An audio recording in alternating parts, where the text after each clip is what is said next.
하나님 말씀은 로마서 8장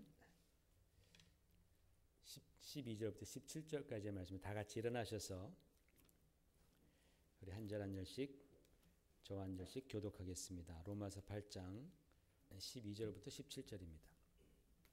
그러므로 형제들아 우리가 빚진 자로 돼 육신에게 져서 육신대로 살 것이 아니니라. 너희가 육신대로 살면 반드시 죽을 것이로되 영으로서 몸의 행실을 죽이면 살리니 무릇 하나님의 영으로 인도함을 받는 사람은 곧 하나님의 아들이라.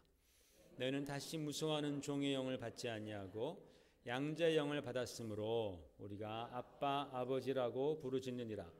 성령이 친히 우리의 영과 더불어 우리가 하나님의 자녀인 것을 증언하시나니 자녀이면 또한 상속자 곧 하나님의 상속자요 그리스도와 함께 한 상속자니 우리가 그와 함께 영광을 받기 위하여 고난도 함께 받아야 할 것이니라. 아멘.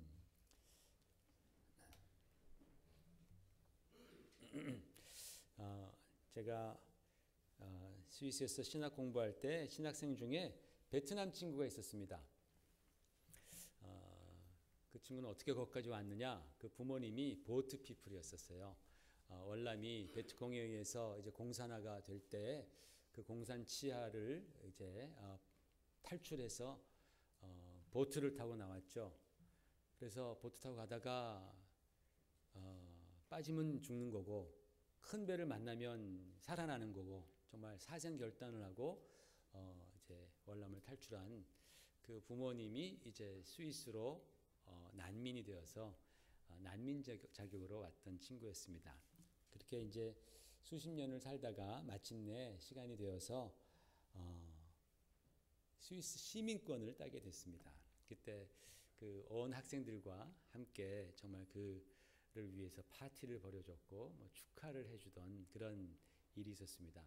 스위스는 굉장히 그 시민이 되는 게 굉장히 어렵습니다. 거기는 이민이 없는 나라이기 때문에 미국은 뭐 거기에 비하면 너무나 쉽고 양반이죠. 막 비자도 막 학생도 막 비자 신문 주고 아이들도 주고 부인도 주고 다 하지만 스위스는 그렇지 않습니다. 굉장히 스트릭트한데 이제 난민에게 이제 그런 일들이 이제 자주 돌아갑니다. 그래서 아주 성대한 파티를 열어주면서 축복했던 일이 있었습니다. 이 한국 분들이 워낙 좀 이 자기 민족에 대한 이 프라이드가 강해서 좀 그런 일들을 좀 무덤덤하게 받아들이지만 요즘에 수많은 난민들이나 히스패닉 분들이 우여곡절 끝에 미국에 와서 오랫동안 참 고생하다가 이제 시민권을 획득하는 경우들이 있습니다. 정말 감격스러운 일이 아닐 수 없습니다. 실제로 이 시민권을 수여받는 그런 수여식장에는 정말 그날이 무슨 축제인 것처럼 옷도 진짜 막 아주 단정하게 근사하게 차려입고 와서 이제 자기 이름 부르면 가서 이제 그거 하나 받아오는 거죠. 그런 이제 증서 하나 받아오고 끝나면 축하 파티도 막 성대하게 치릅니다. 왜 그러느냐? 바로 시민이 되면 그동안 없던 권리가 생기는 거예요. 그죠? 그동안 없던 권리가 이 나라에 생기기 때문에 참 감격한 거죠. 우리가 성경을 통해서 감동적인 구절들이 많이 있는데 그 감동적인 구절 중에서 빠질 수 없는 구절이 바로 오늘 읽은 말씀 중에 15절 말씀입니다. 15절 말씀 같이 한번 볼까요? 다시 시작. 너희는 다시 무서워하는 종의 영을 받지 아니하고 양자의 영을 받았으므로 우리가 아빠 아버지라고 부르짖느니라 그랬어요.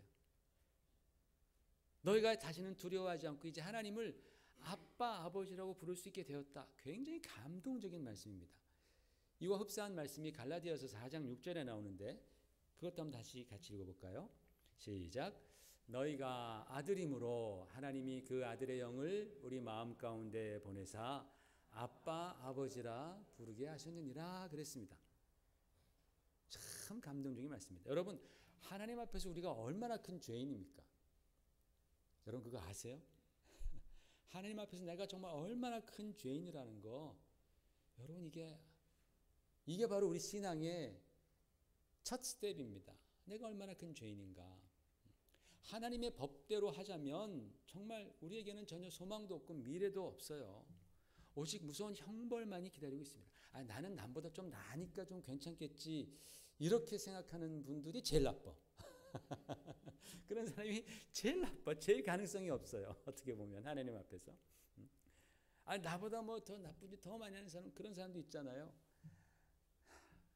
언제나 남을 손가락질하는, 하나님이 그거 제일 미워하시잖아요. 그죠? 하나님의 법대로 정말 따지자면 우리는 하나님 앞에, 저 여러분은 소망이 없는 사람, 미래가 없는 사람, 무서운 형벌만 기다리는 그런 존재가 바로 우리들입니다. 그런데 우리 보고 하나님의 자녀가 됐다라는 거예요. 목숨만 살려주시고 형벌만 지나가게 해주시고 종만 돼도 감지덕지인데, 하나님의 자녀가 되어서 하나님을 아빠, 아버지라고 부르면서 온갖 영적인 그런 귀한 축복과 권리를 다 부여받는다라는 것은, 이건 정말 큰 은혜가 아닐 수 없어요. 천국에 대한 소망이 생기고 하늘의 시민권으로서의 그러한 그 개런티가 우리에게 주어지고 그 하늘의 축복을 누리며 살아간다는 것은, 이것은 기적 중에 기적입니다. 말도 안 되는 기적입니다. 이러한 기적, 하나님의 자녀가 된다는 것이 어떻게 가능했습니까? 바로 용서함을 받았기 때문에 그런 거죠. 우리가 용서함을 받았기 때문에. 이 용서는 무조건적인 용서입니다. 따라하십시다. 용서는, 하나님의 용서는 무조건적인 용서다. 어떠한 죄인도 정말 하나님은 다 용서해 주십니다. 무조건 다 용서해 주시는데 조건이 딱 한 가지가 있죠. 단, 우리가 예수 그리스도의 십자가에서 흘리신 그 보혈의 능력을 믿고 의지할 때에 어떠한 죄인도 하나님은 다 용서해 주신다고 말씀하셨어요. 주님의 그 십자가의 보혈의 능력, 우리를 용서해 주실 뿐만 아니라 동시에 자녀가 되는 권세도 주신 거예요. 용서함만 받아도 참 감격하고 감사한데, 형벌만 안 받아도 좋잖아요. 그죠? 그런데 하나님의 자녀가 되는 권세까지 주셨어요. 언제? 예수님의 십자가의 그 흘리신 보혈의 능력을 우리가 믿고 의지할 때에 그러한 은혜를 주셨습니다. 하나님의 자녀가 되는 권세를 주셨다라는 거예요. 성경은 이 하나님의 자녀가 되는 권세를 다른 말로 자유라고 말을 합니다. 자유. 여러분, 자유라는 것은 우리가 누릴 수 있는 권세 중 가장 큰 권세입니다. 그죠? 다른 거 다 주고 자유를 뺐으면, 그때 말씀드렸죠. 그게 무슨 행복이겠냐고. 우리가 가장 중요한 것은 바로 자유인데, 자유는 권리라는 거예요. 권세라는 거예요. 자유는 권세입니다, 여러분. 권리입니다. 능력입니다. 그래서 예수님께서도 뭐라고 말씀하셨어요? 진리가 너희를 자유케 하리니 그랬어요. 아들이 너희를 자유케 하면 너희가 참으로 자유하리라. 주님께서 우리를 정말 자유케 하신다면 우리는 어떠한 상황 가운데에서도 그 진정한 자유를 느끼게 된다는 거예요. 그 진정한 자유를 누리게 된다라고 주님은 말씀하셨습니다. 그 자유가 바로 주님으로부터 오는 거예요. 하나님으로부터. 권세입니다. 그래서 저와 여러분은 그리스도 안에서 자유자들입니다. 할렐루야. 우리는 자유자입니다. 따라해 보십시오. 나는 자유자다. 나는 자유자다. 자유자는 권세가 있는 자가 자유자예요. 주님은 우리를 자유케 하셨는데 우리는 자유가 없는 것처럼 찌들려 살 때가 많습니다. 아닙니다, 여러분. 주님이 주신 권세, 자유의 권세는요, 어떠한 상황에서도 가동되는 그러한 놀라운 자유라는 거예요. 우리가 자유자입니다. 오늘 우리가 읽은 이 말씀 로마서 8장은요, 굉장히 많은 사랑을 받는 귀한 말씀들이 녹아 들어가 있는 말씀이죠. 제일 처음에 8장에서 사도 바울은 그러므로 이제 그리스도 예수 안에 있는 자에게는 결코 정죄함이 없나니 이는 그리스도 예수 안에 있는 생명의 성령의 법이 죄와 사망의 법에서 너를 해방하였음이라 라고 말씀합니다. 너희를 해방하였다. 해방되면 어떻게 돼요? 우리가 뭐가 생겨요? 자유가 생기는 거예요. 그러니까 이 로마서 8장 말씀은 자유에 대해서 말씀하는 거예요. 너희가 해방되었고 너희가 참 자유가 너에게 주어졌다라고 말씀하셨는데 조금 있다가 금방 12절에 가서 우리가 빚진 자다라는 말씀하는 거예요. 너희가 빚진 자다. 처음에는 자유자다 그래놓고서 그 다음엔 너희가 빚졌다 이렇게 말합니다. 이것은 뭐냐면 우리에게 주어진 그 자유를 위해서 누군가 대가를 치렀다라는 것을 암시하고 있는 것이죠. 누군가 대가를 치렀기 때문에 너희가 자유를 얻은 것 아니냐. 그러므로 그에 대해서 너희가 알고 있으라라는 거예요. 우리 그리스도인들은 한편으로는 자유자입니다.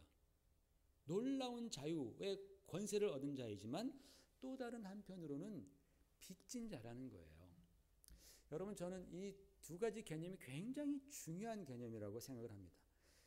왜냐하면 이 빚진 자라는 생각이 우리 가운데 없으면 우리는 절대로 신앙생활 가운데 성숙할 수 없습니다.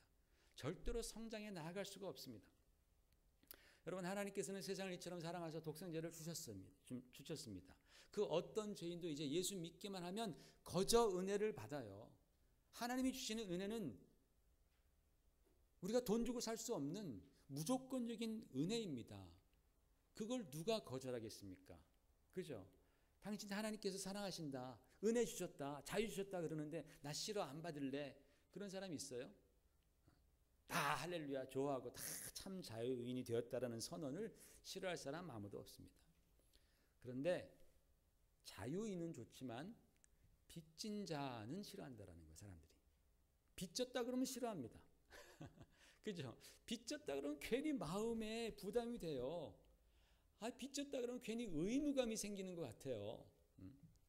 자유가 박탈되는 기분을 갖는단 말입니다. 그래서 많은 신자들이 교회 생활 오래 했으면서 빚진 자의 마음으로 신앙생활하지 않아요. 자유자는 오케이. 나는 자유롭게 난 신앙생활 할래 이렇게 말은 하지만 빚진 자의 심정이라고 말하면은 그것은 거부한다라는 거야. 내가 왜 빚을 줬어? 그런 마음이 있는 것 같아요. 근데 여러분, 그저 자기가 자유만을 좋아하면요, 절대로 우리가 성숙한 신앙인이 될 수가 없다라는 거예요. 발전할 수 없습니다. 마치 어떤 나라가 자유민주주의 국가를 표방한다고 해서 그 나라가 다 자유민주적이지는 않듯이 그렇습니다. 자유가 뭐라고 했어요? 자유가 권리예요. 그렇죠? 자유는 권리입니다. 그런데 권리에는 항상 뭐가 따라와요? 책임과 의무가 따라오잖아요. 그죠? 진정한 자유는 권리인데 그 권리에는 반드시 책임과 의무가 있습니다. 그런데 자유만 사랑하고 거기에 함께 따라오는 책임과 의무를 버리고 오직 자유만을 주장한다면 그 자유는 방종으로 흐르고 또는 극단주의적인 이기심으로 변질되고 나중에는 막 폭동으로 번지게 됩니다. 이게 왜냐하면 자유를 잘못 이해해서 그런 것입니다. 그래서 여러분, 우리가 자유를, 이 진정한 자유를 누리기 위해서는 의무와 책임이라는 것이 반드시 따라와야 합니다. 그래야지만이 이 자유를 참답게 지키고 누릴 수 있는 것이죠. 우리 신앙생활도 마찬가지죠. 우리가 신앙생활을 하면서 하나님께서 우리에게 자유를 주셨는데 우리에게 이 빚진 자의 심정을 갖지 않으면 그 자유가 방종으로 흐른다니까요. 무책임함으로 변질된다니까요. 수많은 게으름과 핑계거리 속에 빠질 수밖에 없습니다. 그런 경우가 왕왕 있습니다. 여러분, 사도 바울은요, 복음 안에서 주님이 주시는 자유가 얼마나 큰 것인지를 그는 절실히 깨달았던 사도이죠. 그러나 그럼에도 불구하고 그는 항상 자신이 빚진 자였다라는 것을 잊지 않았습니다. 그는 주 안에서 의로워졌다라는 것을 그는 완전히 알았죠. 새 사람이 되었다는 걸 알았지만 그러나 그가 편지 쓸 때 나는 죄인 중에 죄인이고 죄인 중에 괴수다. 그것을 자기는 표현합니다. 빚진 자로서의 철박함이 그에게 있었다라는 것이에요. 바로 그것이 그를 마지막 순간까지 겸손하게 만들었고 충성하게 만들었던 동기라고 확신을 합니다. 많은 경우에 사람들은 빚을 갚으면 그것으로 끝난다라고 생각하죠. 물론 세상에는 빚 지고서 갚지 않는 사람도 태반인데 빚을 갚기만 하더라도 그 사람은 참 인격자고, 그죠? 약속을 잘 지키는 그런 사람입니다. 그러나 빚을 갚았다고 해도 그 당시 빚을 질 때에 함께 받은 은혜라는 게 있잖아요. 은혜라는 게. 예전에 한국에서는 자녀 등록금 40만 원 30만 원이 없어가지고 학교는 합격했는데, 좋은 학교에 합격했는데 학업을 포기하는 경우들이 왕왕 있었습니다. 가난한 시절이라서. 그죠? 80년대, 70년대만 하더라도 그런 일들이 많았습니다. 그런 사정을 누가 딱하게 여겨서 50만 원을 빌려줘가지고 그것이 시작이 되어서 이 학생이 열심히 공부하고 아르바이트하고 막 또 개인 과외도 하면서 그래서 학교를 잘 졸업하고 나중에 훌륭한 판사나 훌륭한 의사가 되었다고 치십시다. 나중에 자기가 의사가 되고 판사가 되어서 50만 원 돌려줬다고 해서 그래서 끝나는 얘기입니까? 그게? 내가 빚 갚았다 그렇게 생각합니까? 만약에 그렇게만 생각한다면 그 사람은 거의 금수죠. 그죠? 자격이 없죠. 의사가 될 자격, 판사가 될 자격이 없는 거죠. 돈은 돈으로 갚을 수 있지만 은혜는 돈으로 갚지 못합니다. 저도 보면은 어렸을 때 저희 아버님이 이렇게 군 생활을 오래 하시면서 이북에서 월남에서 홀로 이제 사시면서 군 생활을 오래 하시면서 은혜 받으신 분들이 있으셨나 봐요. 어렸을 때 꼭 명절만 되면 꼭 데리고 다녀요. 전혀 저랑 관계없는 분한테인데 가가지고 뭐 이분은 뭐 내가 언제 때 나한테 많이 이렇게 베풀었던 분이고 막 가가지고 세배하라는 거예요. 근데 분위기도 좀 살벌한 것 같고 군인들이니까 또 좀 무섭잖아요. 그 끌려다니면서 뭐 세배하고 여기는 어디고 여기는 어디고 하면서 하나도 기억이 안 나는데 그때는 왜 그런가 했는데 나중에 커서 보니까 아 이게 은혜를 갚으시는 중이었구나. 은혜를 인정하는 거죠. 나중에 이제 50, 60이 되셔가지고 뭐 그분들 다 은퇴하시고 저희 아버님도 은퇴하시고 서로 늙어가는 입장인데 그렇죠? 누가 먼저 돌아가실지 모르는데도 그래도 때가 되면 꼭 찾아가서 그렇게 그러시더라고요. 그런 걸 많이 배우게 되는 거예요. 저도 미국에 올 때 어떤 교단에 간사 자리가 있어서 간사 자리로 왔습니다. 2002년도였습니다. 총무 목사님 밑에서 어떤 교단에 이제 기간 목회를 하러 온 거죠. 한 5년 정도 일했습니다. 일이 너무나 어떤 때는 많아가지고요. 뭐 휴일도 없이 밤낮으로 교단 일, 교단 행정을 맡아봤습니다. 그때 저는 가족이 캐나다에 있었기 때문에 가족을 떼어다 놓고 이제 혼자 왔는데 뭐 교단에서 일하는 것이 박봉입니다. 그래서 아파트에 들어갈 여건이 안 돼가지고 그 교단 사무실 옆에 창고를 정리해 놓고 거기다가 침대를 놓고서 2년을 거기서 살았어요. 침대 놓고서. 거기는 화장실도 없고요. 거기는 무슨 부엌도 없고요. 그래서 어떤 때는 화장실 아래 내려가 가지고 이런 데서 저희 같은 데서 이렇게 샤워도 하기도 하고 물 뒤집어 쓰면서 2002년도에 열심히 그렇게 봉사 헌신했습니다. 가족이 올 때까지 한 2년을 지냈습니다. 여러분 그만하면 굉장히 충성했죠. 그죠? 일하면서 또 우리 총무 목사님과 또 여러 가지 많은 마찰도 있었지만은 그래도 그때 그 목사님이 배려해 주셔서 제가 이제 미국에서 살아가는 데에 필요한 그런 신분들이 확보됐습니다.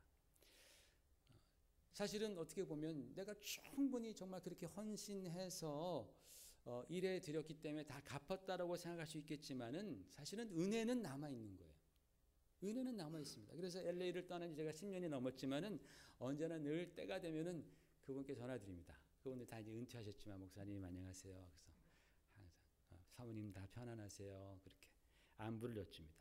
늘 빚진 심정으로 그렇게 안부를 묻고 전화를 드리면요. 그러면 그분이 그렇게 고마워하시는 거예요. 그렇게 고마워하셔요. 기뻐하면서 아니야. 박봉이 그때 김 목사가 고생했지. 그러면서 저를 많이 위로해 주시고 참 좋아하신단 말이죠. 하물며 여러분 우리는 예수 그리스도의 그 십자가의 빚을 우리가 어떻게 갚겠습니까? 예수님의 그 십자가의 사랑과 은혜를 어떻게 갚을 수 있겠습니까? 도무지 갚을 수 없는 은혜입니다. 신앙생활 좀 열심히 했다고 해서 헌신을 내가 좀 열심히 했다고 해서 그래서 갚아지는 것이 아니다라는 말씀이죠. 그렇기 때문에 여러분 우리는 믿음 생활하면서 이 주님 앞에 빚진 심정을 잃지 말아야 합니다. 그럴 때에 그 심정으로 우리가 나아갈 때에 우리 하나님은 기뻐하세요. 그리고 우리에게 더 큰 은혜와 위로가 임하십니다. 이 빚진 심정이 없으면요. 내가 이제 빚 다 갚았다라는 그런 마음으로 여러분 신앙생활 하다 보면 반드시 우리는 걸려 넘어집니다. 불평이 생깁니다. 원망이 생깁니다. 아, 내가 이렇게 헌신했는데 이것밖에 하나님 안 주시나? 내가 이 정도 했는데 하나님이 이거 몰라주시나? 이런 마음이 들어오게 되는 거예요. 그러면 우리가 하나님께 더 나아가는 데에 회방이 되는 거예요. 그러나 빚진 심정을 잊지 않는 사람들은 그거 다 넘어가요. 다 이깁니다. 아, 하나님께서 나에게 주신 은혜 내가 갚을 길이 없는데 하나님이 기뻐하시고 우리 가운데 큰 은혜와 사랑과 위로와 용기를 부어주시는 줄로 믿습니다. 바로 그런 빚진 심정, 우리는 자유하지만, 그리스도 안에서 정말 나는 자유하지만, 그러나 그 주님의 사랑과 은혜를 생각할 때 빚진 심정을 가지고 신앙생활할 때에 그때 비로소 우리는 한 차원 높은 성장과 성숙을 이루어갈 수 있다는 것이죠. 바로 그런 여러분 되시기를 주의 이름으로 축원을 드립니다. 계속해서 성경은 15절에 너희는 다시 무수하는 종의 영을 받지 아니하고 양자의 영을 받았으므로 우리가 아빠 아버지라고 부르짖느니라 라는 말씀합니다. 여러분, 우리가 하나님을 아빠 아버지라고 그렇게 부를 수 있다는 것은 말할 수 없는 축복이죠. 권세입니다. 사람에 따라서는 아빠라는 단어가 입에 붙지 않아가지고 하나님 아버지라고만 부르는 경우가 많죠. 저도 아빠 하나님 참 어렵더라고요. 아버지 하나님은 정말 좋은데 어쨌든 아버지 하나님 굉장한 겁니다.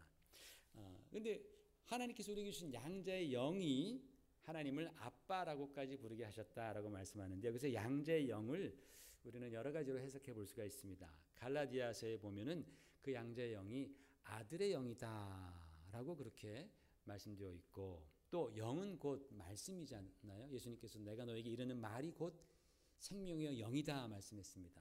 그러니까 이 양자의 영은 양자가 되게 하는 주님의 진리의 말씀이다라고 그렇게 해석할 수도 있고, 또 성령으로 우리가 또한 해석할 수도 있겠습니다. 여러분, 하나님을 아빠라고 부를 수 있는 분은 누구겠어요?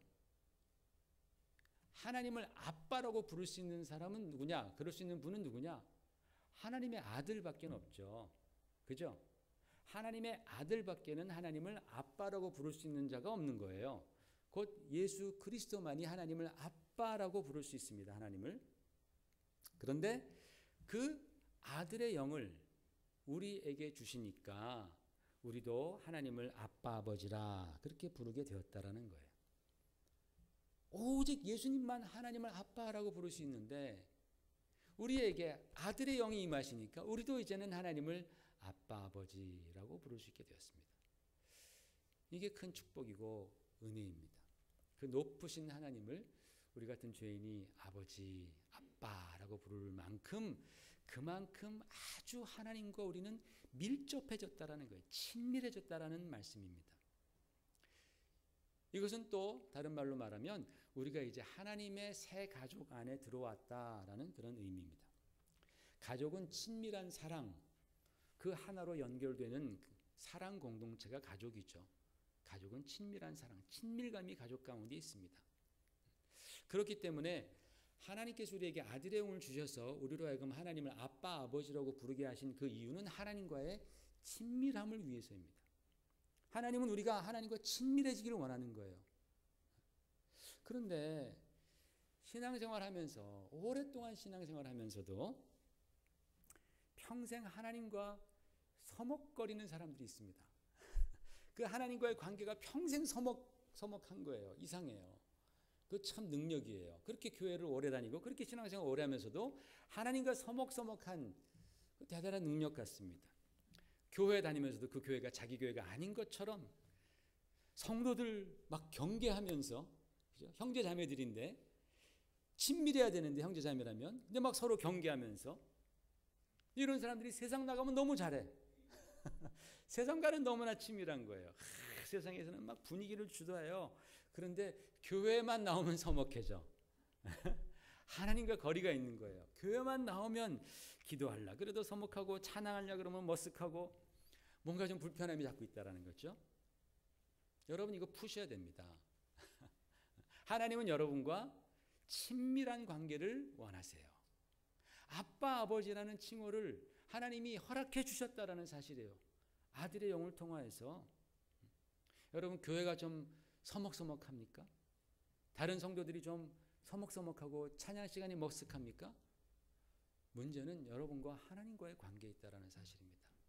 여러분과 하나님과의 관계가 친밀하지 않기 때문에 주님의 몸된 교회에서 우리의 상태가 자꾸 서먹거리는 거예요. 하나님과 나의 그 관계가 정말 친밀해지면 그러면 교회 나올 때 기쁨이 있어요. 형제자매들 볼 때 다 우리가 부족하니까 사랑이 있다라는 거예요. 하나님과의 관계 회복하시기를 주의 이름으로 축원을 드립니다. 하나님은 여러분을 정말 친밀한 관계로 이끄시기를 원하십니다. 그래서 아들을 주신 거예요. 정말 그 친밀함 가운데 들어오기 위해서. 그런데 여기서 우리가 한 가지 꼭 생각하고 넘어가야 될 게 있습니다. 성경에 나오는 아빠, 아버지. 아빠 하면 우리가 좀 많이 오해하는 부분이 있습니다. 아빠라고 하니까 우리는 항상 어린아이를 연상하게 되는 거죠. 그렇죠? 여러분, 아빠 하면은 어린아이를 연상합니다. 철없이 구는 어린아이. 왜냐하면 우리가 철이 좀 들고 머리가 크면은 아빠라고 안 부르고 아버지 그러죠. 좀 더 크면 아버님 그렇게 부르고. 아빠는 어린아이의 용어이잖아요. 거의. 그렇죠? 좀 크면은 아빠라고 부르지 않습니다. 물론 여기 미국에서는 좀 다른 경우도 있습니다. 제 막내 친구, 막내가 지금 11학년이니까 크잖아요. 등치도 크고 이제 목소리도 변하고 수염도 나고 막 그랬잖아요. 근데 그 친구 중에서 한국말을 잘 못하는 한국 애가 있어요. 부모님이 영어만 이제 쓰기 때문에. 얘가 아는 단어는 아빠와 엄마밖에 없는 것 같아요. 그 친구가 저를 봐도 아빠, 아빠 그래요. 운전을 가다가도 쓱 만나면 아빠! 그리고 저한테 손을 흔들어요. 그런 경우도 있습니다만 그러나 아빠라는 단어는 좀 어린아이들이 좀 쓰는 단어로 생각하죠. 그래서 철없이 그냥 아무거나 다 요구하고 어리광 부리고 무책임하고 그냥 그래서 허허 웃어 넘겨줘야 할 그런 나이에 어린아이들이 아빠라고 부른다고 생각합니다. 그런데 성경에 나타난 아빠는요, 그런 개념이 아닙니다. 성경에 나타난 개념. 예수님께서 하나님을 아빠, 아버지라고 처음 부르셨습니다. 성경에 처음 하나님을 아빠라고 부르신 분은 예수님이십니다. 그 예수님이 철딱서니가 없어서 하나님을 아빠라고 부르신 거 아니죠. 어리광 부리기 위해서 그런 것 아닙니다. 성경에 보면 예수님께서 하나님을 아빠라고 부른 구절이 딱 한 구절 나옵니다. 그 구절이 어디 있는지 한번 보십시다. 마가복음 14장 36절입니다. 예수님께서 겟세마니 동산에서 십자가를 지시기 전날 잡히시는 그 밤에 기도하신 내용입니다. 같이 한번 읽으십시다. 시작. 아빠 아버지여, 아버지께는 모든 것이 가능하오니 이 잔을 내게서 옮기시옵소서. 그러나 나의 원대로 마시옵고 아버지의 원대로 하옵소서 그랬어요. 예수님께서 겟세마니 동산에서 정말 땀방울이 핏방울이 되도록 기도하실 때에 하나님을 부른 그 호칭이 아빠, 아버지라는 거예요. 아빠, 아버지. 예수님의 그 아빠라고 부르는 모습이 철없는 모습입니까? 어리광 부리면서 막 뒤로 그냥 넘어지는 그런 모습입니까? 그렇지 않아요. 공생애 중에서 가장 힘들고 가장 중요하고 가장 번민하며 고통스러웠던 바로 그 순간, 굉장히 시리어스한 그런 순간입니다. 여기서 바로 우리 주님께서는 하나님을 아빠, 아버지라고 부르셨습니다. 바로 이 순간 예수님께서는 그 하나님과의 그 친밀한 관계의 절정으로 들어가시는 거예요. 하나님과의 친밀한 관계의 절정으로 들어가요. 아빠라고 부르면서. 그리고서 결론이 뭡니까? 나의 원대로 마시옵고 아버지의 원대로 하시옵소서.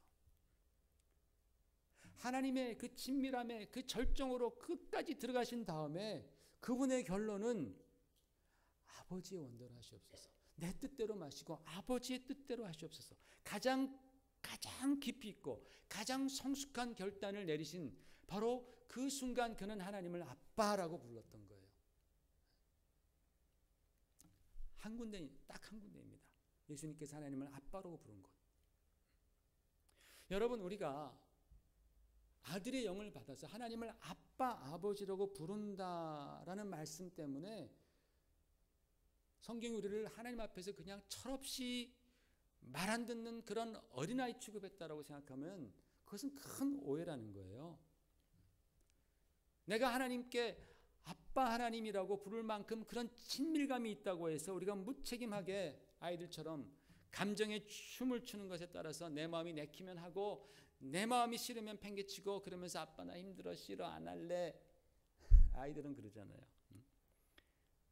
이거 맛있는 거야, 이거 몸에 좋은 거야, 먹어. 그러면 먹어봤다가 맛없어 하고 쭉 뱉어서 막 더러워지고 말이야. 그런 거 하라고 하나님께서 아들의 영을 우리에게 주셔가지고 그 귀한 아들의 영을 우리에게 주셔서 하나님을 아빠 아버지로 부르게 하셨다라는 게 아니다라는 거예요.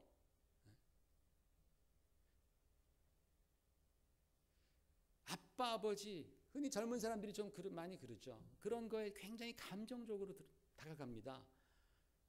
그러나 그렇게 감정적으로 다가가는 만큼 또 감정적으로 쉽게 식어버려요. 자기 뜻대로 합니다. 여러분, 우리 주님께서는요, 아빠라는 호칭을 하셨을 때 그분은 자기 뜻은 다 내려놓는 거예요. 아버지의 뜻을 그분은 받아들이셨다는 거예요. 왜?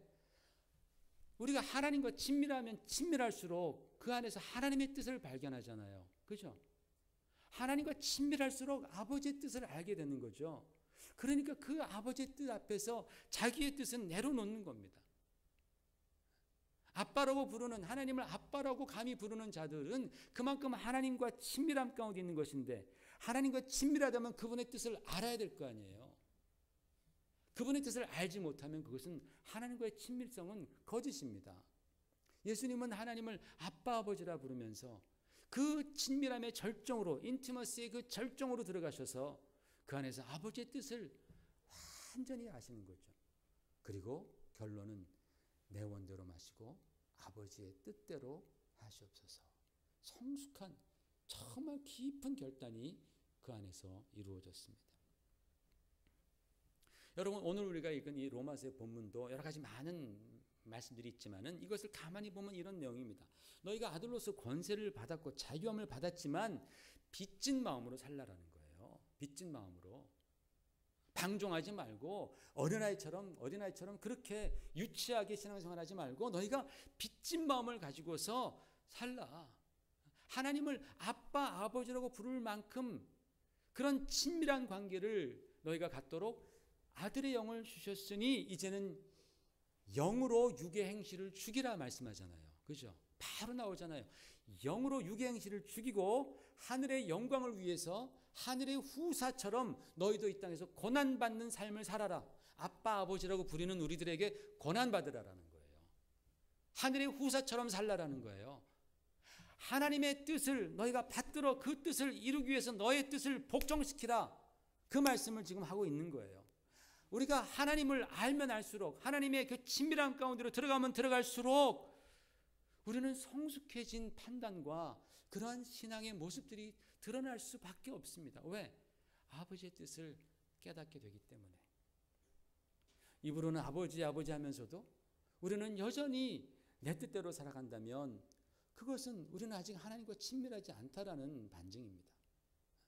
여전히 우리가 어린아이처럼 그렇게 어리광을 부리고 땡깡을 쓴다면 그것은 여전히 우리는 아직 하나님 앞에 하나님이 원하시는 그런 친밀함 가운데 들어가지 못했다라는 증거입니다.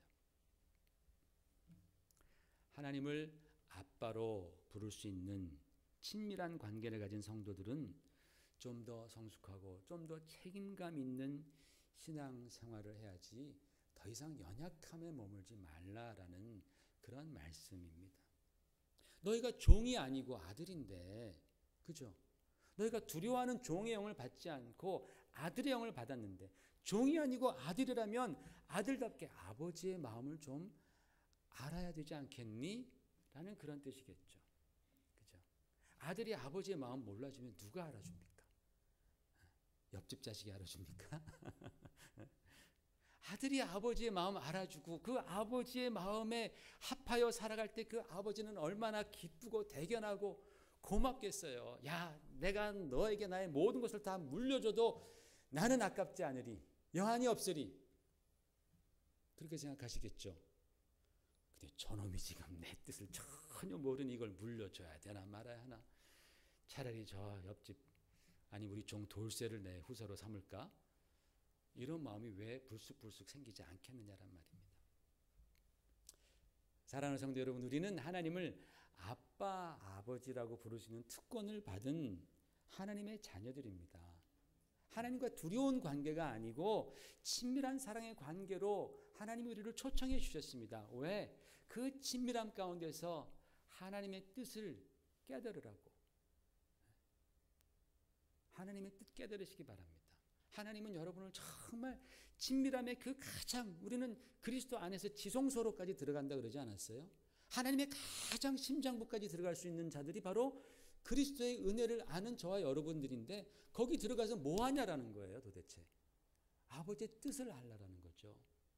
예수님처럼 아빠 아버지라고 기도하면서 그 하나님의 뜻대로 하시옵소서. 내 원대로가 아니라 아버지의 원대로 하시옵소서. 하나님 그렇게 우리가 기도할 때에 하나님 그 기도 기뻐하십니다. 이 모든 거 다 더 주시겠다고 주님 말씀해 주셨습니다. 여러분 정말 이제부터는 그 자녀답게 아버지의 뜻을 나를 통하여 이루어 주시옵소서라고 언제나 기도하며 그렇게 살아가는 그리스도인 되시기를 주의 이름으로 축원을 드립니다. 하나님 아버지 귀한 말씀 감사합니다.